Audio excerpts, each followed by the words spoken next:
আসসালামু আলাইকুম, সবাইকে শুভেচ্ছা। মাসুম মাহবুব দেখছেন ওপেন দ্য ইউটিউব চ্যানেল এবং মাসুম মাহবুব ফেসবুক পেজ। নাসির মালিক সিঙ্গাপুর থেকে একটি প্রশ্ন করেছেন, ভাই আমি যে কত মেসেজ করি, আমার মেসেজের কোনো উত্তর দেন না। আমি সিঙ্গাপুরে রাত জেগে আপনার খবর দেখি। ভাই আমি আজকে আপনার মেসেজের উত্তরটি দিলাম। আশা করি আপনি খুশি হয়েছেন, কারণ লাইভের মধ্যে মেসেজগুলো আসলে চোখে পড়ে না। আর যেগুলো আমার চোখে পড়ে আমি চেষ্টা করি, অনেকের নাম মাঝে, মাঝে উচ্চারণ করি। আবার অনেকে বলেন যে, "ভাই নাম-টাম বলার দরকার নাই। আমরা খবর শুনতে চাই।" ভাই আপনারা ওসমান হাদি ভাইকে নিয়ে কিছু বলেন না কেন? ভাই অনেক বলছি ওসমান হাদিকে নিয়ে। বলি না মানে কি? বলছি অনেক। এখন আন্তর্জাতিক খবরের মধ্যে তো ওসমান হাদিকে টেনে আনতে পারি না। বাট বাংলাদেশের খবর আবার শীঘ্রই করছি। কাল পরশু থেকে আবার দেখবেন বাংলাদেশের প্রসঙ্গ টেনে আনবো। তাতে যাদের ভালো লাগবে লাগুক, না লাগলে না লাগুক। বাট বানান ভুল আছে ক্যাপশনে। তাই নাকি? ওকে, ঠিক করব। আমার অ্যাডমিন কি করছে আমি চেক করিনি। আমি লাইভটা শেষ করে ঠিক করে দেব। দর্শক, গুরুত্বপূর্ণ খবরগুলোর মধ্যে আরব আমিরাতে ইরান আবারও আক্রমণ করেছে। এটা আরব আমিরাত দাবি করেছে। মিশরের রাষ্ট্রপ্রধান সিসি আরব আমিরাতকে সারপ্রাইজ দিলেন। আবার আরব আমিরাত ইসরায়েলের সাথে গোপনে প্রেম অব্যাহত রেখেছে। আরব আমিরাত প্রসঙ্গে ইরান কি বলেছে আজকের খবরে বলবো। পাশাপাশি ডোনাল্ড ট্রাম্প আবারও ইরানকে হুমকি দিলেন, খেয়ে ফেলবেন, ভেঙে দিবেন, চুরমার করে দিবেন, বোম্বিং করে উড়িয়ে দিবেন, ব্লা ব্লা ব্লা। কমলা হ্যারিস কি বলেছেন ট্রাম্প সম্পর্কে সেটা বলবো। আব্বাস আরাগচি দুর্দান্ত একটি স্টেটমেন্ট দিলেন। সবকিছু মিলিয়ে আজকে ইরান আমেরিকার একদম লেটেস্ট আপডেট খবরগুলো আপনাদের দেবার চেষ্টা করছি। আসেন, মার্কিন প্রেসিডেন্ট ডোনাল্ড ট্রাম্প তিনি ইরানকে আবারও হুমকি দিলেন। বললেন, ইরান যদি সমঝোতার পথে না হাঁটে, ইরান পুরো ইরানকে নিউক্লিয়ার অ্যাটাক হলে যে অবস্থাটা তৈরি হয়, ঠিক এরকম একটি অবস্থার বর্ণনা দিয়ে বলেছেন পুরো ইরানকে ছাই করে ফেলা হবে। নিউক্লিয়ার অ্যাটাক হলে আসলে কি হয়, ঠিক ওইরকমই একটি আভাস দিলেন। তার মানে ডোনাল্ড ট্রাম্প কত 12 থেকে 13 দফা ডেডলাইন এবং হুমকি ইরানকে দিল। তিনি প্রতিদিন একবার করে ইরানকে হুমকি না দিলে তার টয়লেট ঠিক মতো হয় না। এই তথ্যটি কোন একটা গোয়েন্দা সংস্থা বোধহয় দিয়েছিল নাকি? সেই গোয়েন্দা সংস্থার নাম কি? বাংলাদেশ আওয়ামী লীগ। বলা হচ্ছে যে তিনি নতুন করে আবারও ইরানকে হুমকি দিয়েছেন। অথচ কালকে রাতে ইরানের সাথে যখন আমেরিকা লড়াইটা হলো, ডোনাল্ড ট্রাম্প বললেন যে এটা আমাদের যুদ্ধবিরতির কোনো সমস্যা হবে না, আমাদের ভালোবাসার কিছু ধাক্কা এদিক ওদিক থেকে আসতেই পারে। তার মানে ডোনাল্ড ট্রাম্প ইরানের সাথে লড়তে চান না, কিন্তু লড়তে চায় কোনো একটা গোষ্ঠী চায়। হ্যাঁ, ট্রাম্প চায় না, ইসরায়েল চায় বা আরো কেউ চায়। কিছু তথ্য বুঝতে পারবেন। কমলা হ্যারিস মার্কিন প্রেসিডেন্টের বিপরীতে দাঁড়িয়েছিল, মনে আছে? তো তিনি বলেছেন ট্রাম্প, অনেকেই মনে করেন তিনি পাগল, অসুস্থ কিংবা একটু কি বলে এটাকে বেকুব প্রকৃতির। না, ট্রাম্প একজন ভয়ঙ্কর ব্যক্তি। কে বলছে? কমলা হ্যারিস। ট্রাম্প একজন ভয়ঙ্কর ব্যক্তি। তাকে কেউ বেকুব, পাগল বা টপিটিক ভেবে ভুল করবেন না। তিনি এই রাষ্ট্রের জন্য অনেক বড় বিপদ, এবং ট্রাম্পের নীতির জন্য আমাদের যারা বন্ধু ছিল যুগের পর যুগ ধরে, সেই বন্ধুরা আমাদের পাশে নেই। আমাদের মিত্ররা আমাদের এখন আর বিশ্বাস করছে না, আমাদের অবিশ্বাস করছে। তারা আমেরিকার ডাকে কেউ পাশে আসছে না। এই সব কুকর্ম, কুকাণ্ড ট্রাম্প করেছে। তার কারণে আজ আমেরিকা একা হয়ে পড়েছে, যেটা আমেরিকার কি বলবো 250 বছরের ইতিহাসে এরকম ঘটনা খুব কম ঘটেছে। কমলা হ্যারিসের এই বক্তব্যটি আমার কাছে খুব যৌক্তিক মনে হচ্ছে। ট্রাম্প প্রতিদিন বিনোদন দেওয়ার জন্য ট্রুথ সোশ্যালে যাই বলুক, তিনি কিন্তু পাক্কা খেলোয়াড়। কারণ মার্কিন প্রেসিডেন্ট হওয়ার দৌড়ে তিনি শুধু বিজয়ী হননি, তিনি রিপাবলিকান শিবিরেও লড়াই করেছেন। তবে সাম্প্রতিক সময় কয়েকটি জরিপে দেখা গেছে রিপাবলিকানদের মধ্যে তার জনপ্রিয়তা 30% চলে আসছে। অর্থাৎ এটা ফুল আমেরিকার জরিপ বাদ দেই, শুধু রিপাবলিক যে দল থেকে ট্রাম্প প্রেসিডেন্ট হয়েছেন সেই দলের মধ্যে তার জনপ্রিয়তা 70% গায়েব হয়ে গেছে। তাহলে মূল অ্যাভারেজ যদি পাকিস্তানিদের হিসেব করি, মধ্যবর্তী নির্বাচনে ট্রাম্প একটা বড় রকম মূলা পাবেন আশা করা যাচ্ছে। দর্শক, আসছি 2 নম্বর খবরে। ইরানের পররাষ্ট্রমন্ত্রী খুব গুরুত্বপূর্ণ একটি কথা বলেছেন, আব্বাস আরাগচি। তিনি বলেছেন, যখনই ইরান একটি শান্তির দিকে এগুতে শুরু করে, যখনই পৃথিবী বা বিশ্ব একটি সুন্দর সমাধানের দিকে এগুতে চেষ্টা করে, তখনই আমেরিকা হঠাৎ করে আক্রমণ করে বসে। আব্বাস আরাগচি বলছেন, যখনই আমরা আলোচনার মাধ্যমে একটি টেকসই সমাধানের দিকে এগোই অথবা শান্তির জন্য এগোই, যখন সমাধান খুঁজে বের করার পথে হাঁটি, তখন দেখি আমেরিকা হঠাৎ করে একটি আক্রমণ করে সবকিছু ভেস্তে দেয়। কাল রাতে সেই ঘটনাটি ঘটেছে। আমেরিকা হুট করে ইরানের মধ্যে ঢোকে এবং ইরানের কি বলবো বন্দর আব্বাস পর্যন্ত প্রায় চলে আসে। এরপর ইরানের উপর আক্রমণ করে, ইরান পাল্টা অ্যাটাক করে। কালকে রাতে যে খবর পেলাম সেখানে হলো কেশম বন্দর এবং বন্দর আব্বাস, এখানে আমেরিকা প্রথমে ব্যাপক অ্যাটাক করে এবং বলা হয় যে ইরানের কিছু কার্গো জাহাজ আটক করে নিয়ে যায় আমেরিকা। এরপর বাহমান পিয়ারে, ইরানের একটি অঞ্চল, সেখানেও বড় রকম শব্দ শোনা যায়। ইরানের এই যে কটা জায়গার নাম বললাম, কেশম বন্দর, বন্দর আব্বাস এবং বাহমান পিয়ারে, মার্কিন যুক্তরাষ্ট্রের শক্তিশালী বোম্বিং, সেটা যুদ্ধ বিমান এবং মিসাইলের মাধ্যমে এটি রেকর্ড করা হয়েছে। এবং ইরানের এখন পর্যন্ত ক্ষয়ক্ষতির পরিমাণ বলা হয়নি, বলছে যে প্রচন্ড শব্দে বিস্ফোরণ হয়েছে। এর পাল্টা জবাব দিয়েছে আবার ইরান আমেরিকাকে শক্ত জবাব দেওয়ার পর আমেরিকা দ্রুত তার যুদ্ধ বিমান নিয়ে পালিয়ে যায়। মার্কিন 3টি যুদ্ধ বিমানে ইরান পাল্টা হামলা করে।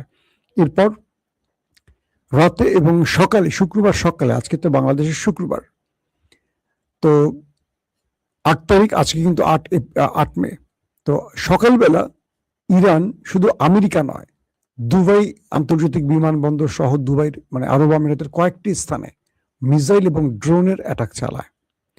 এ ব্যাপারে ইরান কোনো মন্তব্য করেনি, কিন্তু আরব আমিরাতের যেই প্রতিরক্ষা দফতর, সেখান থেকে স্টেটমেন্ট দেওয়া হয়েছে যে ইরান আরব আমিরাতে ব্যাপক অ্যাটাক করেছে ড্রোন এবং মিসাইলের মাধ্যমে। দর্শক, আরব আমিরাতকে নিয়ে অনেক লম্বা একটা খবর আছে। তার আগে বলি, আরব আমিরাতের প্রেসিডেন্ট বা রাষ্ট্রপ্রধান, প্রেসিডেন্ট তো না, ওদের রাষ্ট্রপ্রধান যেটা কি বলে, তো এমবিজেড মোহাম্মদ বিন জায়েদ, তার সাথে নেতানিয়াহু টেলিফোনে আলাপ হয়েছে এবং বলা হচ্ছে যে দুজনের মধ্যে বেশ কঠিন একটা সমঝোতা, শুধু না, ইরানকে মোকাবেলায় একটা বড় পরিকল্পনা তৈরি হচ্ছে আরব আমিরাত এবং ইসরায়েলের মধ্যে। মিশরের president Abdul Fattah al CC, তিনি এসেছিলেন আরব আমিরাতে এবং একটা যুদ্ধ বিমানের বহর নিয়ে এসছেন। আরব আমিরাতকে রক্ষায় মিশর কাজ করবে এবং আরব আমিরাতের পাশে থাকবে এমন ঘোষণা শুধু দেননি, আরব আমিরাত মিশরের ভূখণ্ড রক্ষার যত রকম সিদ্ধান্ত নিয়ে সব নেবে। প্রশ্ন হলো, ইসরায়েলের মিত্র আরব আমিরাতকে রক্ষায় মিশরের এত প্রেম, ফিলিস্তিন ইস্যুতে আমরা রাফার সীমান্তটা খুলতে দেখিনি। যখন ইসরায়েল ফিলিস্তিনিদের মারছে, তারা যারা নিরীহ নারী পুরুষ পালিয়ে রাফা দিয়ে মিশরে ঢোকার চেষ্টা করে, সেখানে আটকে রাখে এবং সেখানে বোম্বিংয়ে প্রচুর ফিলিস্তিনিরা প্রাণ হারায়। ব্রাদারহুডের প্রধান ডক্টর মুরসিকে পতন ঘটিয়ে সেনাপ্রধান Abdul Fattah al CC America এবং ইসরায়েলকে বেশ খুশিতে রাখে। অর্থাৎ এই কাজটি করে সৌদি আরব, আরব আমিরাত, ইসরায়েল, আমেরিকা মিলে। অর্থাৎ মিশরের সিসি সরকার বসে মুরসিকে সরিয়ে, কারণ সিসি সরকার ইসরায়েল কি বলে, মুরসি সরকার ছিল ইরানের বন্ধু, তুরস্কের বন্ধু, ফিলিস্তিনের বন্ধু, অর্থাৎ নির্যাতিত মুসলমানদের বন্ধু, এবং ইসরায়েল তাকে কোনোভাবেই সহ্য করেনি। একটি গণতান্ত্রিক সরকারকে সরিয়ে দিয়ে সিসি এখনো ক্ষমতায় বসে আছে। এখন আমেরিকার কোনো হেডেকে লাগে না। আমেরিকা গণতন্ত্রের কথা পুরো পৃথিবীতে বলে, কিন্তু ইসরায়েল নামক মিশর নামক দেশটিতে কেমন গণতন্ত্র চলছে জানি না।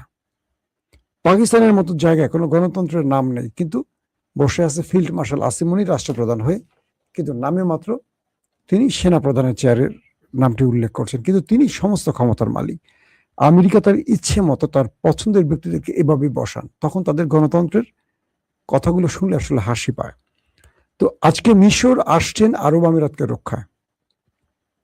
ইরান বলছে আরব আমিরাতকে নিয়ে যে আমাদের প্রতিবেশী যে বিশ্বাসঘাতক আছে, মানে আরবের কয়েকটি রাষ্ট্রের মধ্যে আরব আমিরাতকে উদ্দেশ্য করে বলছে যে আমরা তাদেরকে সতর্ক করতে চাই, তোমার যে বড় আব্বা আমেরিকা সেই পালাবে দু একদিনের মধ্যে, আর বাকি যাদের সাথে তুমি গোপনে প্রেম করছো, মানে লটর পটর করছো, তারা সামনে এগোবার সাহস পায় না। তোমাকে সতর্ক করছি, তুমি ইরানকে নিয়ে ষড়যন্ত্র করো না। তোমার দেশ থাকবে, তুমি থাকবে না, তোমার প্রাসাদের ইট কিন্তু খুলে নিয়ে আসবো একটা একটা করে। ইরান বলছে যে বিশ্বাসঘাতক আরবদেরকে সর্বোচ্চ মূল্য দিতে হবে, যারা আমেরিকা এবং ইসরায়েলের সাথে গোপন প্রেম চালাবে ইরানের বিরুদ্ধে, তাদেরকে অনেক বড় মাসুল দিতে হবে, অনেক বড় মূল্য দিতে হবে। যে কারণে আজ সকালে দুবাই আন্তর্জাতিক বিমানবন্দর শুধু নয়, আরব আমিরাতের উল্লেখযোগ্য কয়েকটি জায়গায় বড় রকম অ্যাটাক হয়েছে, যদিও ইরান এখনো মুখে কিছু বলেনি। এখন আরব আমিরাত বলছে যে তারা ইন্টারসেপ্ট করেছে, কিন্তু আমরা যে ফুটেজ দেখেছি সেখানে আগুন জ্বলতে দেখেছি, ইন্টারসেপ্ট করলে আগুন ধরার কথা না। অন্যদিকে সৌদি আরব কিছুটা নড়েচড়ে বসছে। সৌদি আরব আমেরিকাকে তার দেশের ঘাঁটি, বিমানবন্দর কোনো কিছু ব্যবহার করতে দেয়নি। তার মানে সৌদি আরব ইরানের সাথে গোপনীয় একটি সমঝোতায় আছে বলে মনে করা হচ্ছে, যে কারণে সৌদি আরবের প্রতি ইরানের একটা সুদৃষ্টি আসছে। কিন্তু আরব আমিরাত পুরোপুরি ইসরায়েলের ক্রিয়ানক হয়ে কাজ করছে। ইসরায়েল এখন যা পারছে না আরব আমিরাতকে দিয়ে ট্রাই করছে, এবং বলা হচ্ছে ইরানের মধ্যে কয়েকটি আক্রমণ হয়েছে যেগুলো আরব আমিরাত করেছে। অর্থাৎ ইরানের মধ্যে আক্রমণ হয়েছে, সেই আক্রমণগুলোর জন্য ইরান সাসপেক্ট করছে আরব আমিরাতকে। কত বড় সাহস আরব আমিরাতের! চিন্তা করেন যে ইরানের মধ্যে আক্রমণ করছে ইসরায়েলের বুদ্ধি নিয়ে। দর্শক, আব্বাস আরাগচি আরো কিছু কথা বলেছেন যে আমরা আমেরিকার সাথে কোনো প্রকার ডিল করব না, যদি ডিল করে যে চুক্তিগুলো দিয়েছি, তবে ইরান এমন ডিল কখনো করবে না যাতে ইরান আমেরিকার কাছে নত হয়, ইরানি জাতি লজ্জিত হয়। আমরা আমেরিকাকে স্মরণ করে দিতে চাই, এমন ডিল ইরান মরে গেলেও করবে না, যাতে ইরানের জাতি তাদের কাছে নত হতে হয় বা লজ্জিত হতে হয়। তার মানে আমেরিকা যত যাই বলুক, ইরান তার সিদ্ধান্তে অটুট আছে, অটুট থাকবে। আমেরিকার ইচ্ছা মতো নড়াচড়া করবে না, এটি কনফার্ম। পাশাপাশি মার্কিন গোয়েন্দা সংস্থা সিআইএ রিপোর্ট দিয়েছে যে ইরানের হাতে এখনো 75% মিসাইল ড্রোন এবং মোবাইল মিসাইল লঞ্চার অক্ষত আছে। আব্বাস আরাগচি বলছেন এই তথ্যটি সঠিক নয়। ইরানের কাছে 120 অস্ত্র এখন অক্ষত আছে। এখন বলবেন 100 ভাগের মধ্যে 120% হয় কি করে? মূলত আব্বাস আরাগচি বোঝাতে চেয়েছেন, আজকের দিনের আমার প্রথম দুটো লাইভে আমি কথাটা আবারও রিপিট করছি, মূলত আব্বাস আরাগচি বোঝাতে চেয়েছেন যে আমেরিকার গোয়েন্দা বাহিনী সিআইএ বলছে 70-75% আছে অক্ষত, বিষয়টা তা না। ইরানের যুদ্ধ চলাকালীন সময় তো তারা অস্ত্র ব্যবহার করেছে, শুধু তাই নয়, এর মধ্যে দিনরাত ইরান তার মিসাইল, ড্রোন বা আদার্স অস্ত্র তৈরিতে মনোনিবেশ করেছে, এবং এই যুদ্ধ বিরতির মধ্যে ইরান ফুল দমে অস্ত্র বানাচ্ছে। তার মানে ইরানের যে 100% অস্ত্র ছিল তার মধ্যে ইরান ধরেন 30% ব্যবহার করেছে। 30% শুধু ব্যবহার করছে, সেটি মার্কিন গোয়েন্দারা তথ্য দিচ্ছে, কিন্তু ইরান এরই মধ্যে আরো 50% তৈরি করছে। তার মানে 120, 30% হলে হয় 100, আরো 20 মানে কি 50। অর্থাৎ ইরান যে পরিমাণ অস্ত্র ব্যবহার করছে তার চেয়ে দ্বিগুণ হারে তারা এখন তৈরি করে মজুত করছে, কারণ সামনে বড় লড়াইতে ইরান শত্রুকে শক্ত জবাব দেবে। তার মানে ইরান এই মুহূর্তে তাদের হাতে 100 নয় 120% মিসাইল লঞ্চার, ড্রোন মজুদ রয়েছে, এবং এগুলো শত্রুর সাথে ব্যবহারের জন্য প্রস্তুত রাখা হয়েছে। দর্শক, হরমুজে গতকালকে রাতে যা কিছু হয়েছে এখানে অধিকাংশ ক্ষেত্রে বিশ্লেষকরা বলছেন যে ইরানের লাভটা বেশি হয়েছে, কারণ ইরান আমেরিকা যখন গোপনে প্রবেশের চেষ্টা করে, ইরানের বাহিনী যখন আমেরিকাকে শক্ত জবাব দেয়, মিসাইল এবং ড্রোনের মাধ্যমে হিট করে আমেরিকান যুদ্ধ জাহাজ, এবং আমেরিকা যখন পালিয়ে যায়, তখন আমেরিকার মিত্ররা এটুকু বুঝতে পারছে যে আমেরিকার আশ্বাসে আমরা যদি হরমুজ ত্যাগ করতে যাই ইরানের বিরুদ্ধে দাঁড়িয়ে, তাহলে ইরান কি করতে পারে। আজকে বারবারুসের দুটো জাহাজকে আটকে দিয়েছে আর কি ইরান।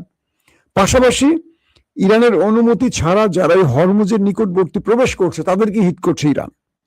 তো ইরান আমেরিকার জাহাজে কালকে ধোলাই চালিয়ে যেটা প্রমাণ করেছে, আর আমেরিকা যে ব্যর্থতার প্রমাণ দিয়েছে, সেটা হলো যে ইরান কোনোভাবেই আমেরিকাকে ছাড় দিবে না, আর আমেরিকা কোনোভাবেই হরমুজে টিকতে পারবে না ইরানের বিরুদ্ধে।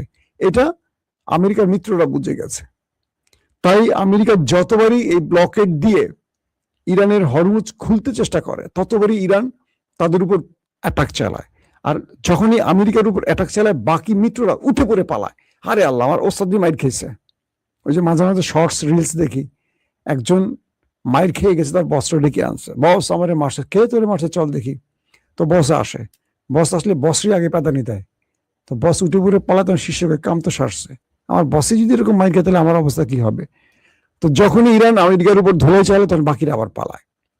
তো এইভাবে মোটামুটি হরমুজের পুরো কন্ট্রোল ইরান রাখছে। শুধু তাই নয়, বাকি মিত্ররাও এইটুকু বুঝে গেছে যে আমেরিকা হরমুজে টিকতে পারবে না ইরানের সামনে, অত ইরানের সাথে দিকদারি করে আর লাভ হবে না। ইরানের কাছে মাথা নত করে ওস্তাদ বলে ইরানের সাথে সমঝোতা করা লাগবে। দর্শক, ইরানের 3টি জাহাজ হরমুজ ত্যাগ করেছে আজকে আমেরিকার নাকের ডগার সামনে দিয়ে, এবং আমেরিকা চেয়ে চেয়ে দেখেছে, কিচ্ছু করতে পারেনি। এবং আরো কিছু খবর আসছে যে হিজবুল্লাহর সাথে, অর্থাৎ লেবাননের সাথে, দক্ষিণ লেবাননে ইসরায়েলের সাথে ব্যাপক অ্যাটাক চলছে। দুই পক্ষের মধ্যে হামলা পাল্টা হামলা অব্যাহত আছে। দর্শক, যে খবরটি দিয়ে শেষ করতে চাই সেটি হলো আরব রাষ্ট্রগুলোকে ইরান কিছু বার্তা পৌঁছে দিয়েছে যে তোমরা আমাদেরকে শত্রু ভেবো না, বাট তোমরা যদি আমাদের শত্রু ভাবো, আমরা যদি শত্রু হই, তোমাদের কপালে দুঃখ আছে। কারণ আমেরিকা আজকে হোক আর কালকে হোক গালফ ছেড়ে যাবে, আমেরিকা এখানে থাকতে পারবে না। আমেরিকা আফগানে থাকতে পারে নাই, আমেরিকা ইরানের নাকের ডগায় থাকবে কি করে? কারণ আমেরিকাকে এই অঞ্চল থেকে সরে যেতে শর্ত দিয়ে ফেলছে ইরান। তো আমেরিকা যদি এই অঞ্চল ত্যাগ করে, আরবদের অবস্থা কি হবে একবার চিন্তা করেন। তো এই জন্য ইরান বলছে যে তোমরা আমার শত্রুদের সাথে গোপনে এমন কিছু করো না যেটা ইরান আগামী দিন তোমাকে টার্গেটে পরিণত করে। তো আরব আমিরাত এবং ইসরায়েল বারবারই ট্রাম্পকে বা আমেরিকাকে যুদ্ধে টেনে আনার চেষ্টা করছে, এটা মোটামুটি প্রমাণিত হয়ে গেছে। এবং আমিরাত মুসলিম বিশ্বের যে বিস্ফোরা, যাকে আমি সবসময় বলি মুসলিম বিশ্বের বিস্ফোরা, তারা আজকেও ইরানের বিরুদ্ধে নতুন করে পরামর্শ বা ইসরায়েলের সাথে পরিকল্পনা করেছে। এবং ইসরায়েল বা মিশর বিদেশি সেনাদের ঢোকানোর চেষ্টা করছে আরব আমিরাতে, এমন অভিযোগ উঠেছে ইরানের পক্ষ থেকে। ইরান বলছে আমরা প্রতিটি আরব দেশকে কঠিনভাবে মনিটর করছি, যখন মনে হবে কোনো দেশ আমাদের জন্য ভয়ঙ্কর হয়ে গেছে, আমরা সেই দেশটিকে 1 সেকেন্ডের জন্য ছাড় দেব না। সেই দেশটিকে মানচিত্র থেকে মুছে ফেলার জন্য যা করার লাগে ইরান করবে, এক তিল তাদেরকে ছাড় দেবে না। এখন ওমান ইরানের পক্ষে দাঁড়াচ্ছে, সৌদি আরব মোটামুটি ইরানের সাথে সমঝোতা করছে গোপনে, কাতার ব্যালেন্স করে চলছে, বাট ইরানের সাথে একটা ভালো সম্পর্ক আছে।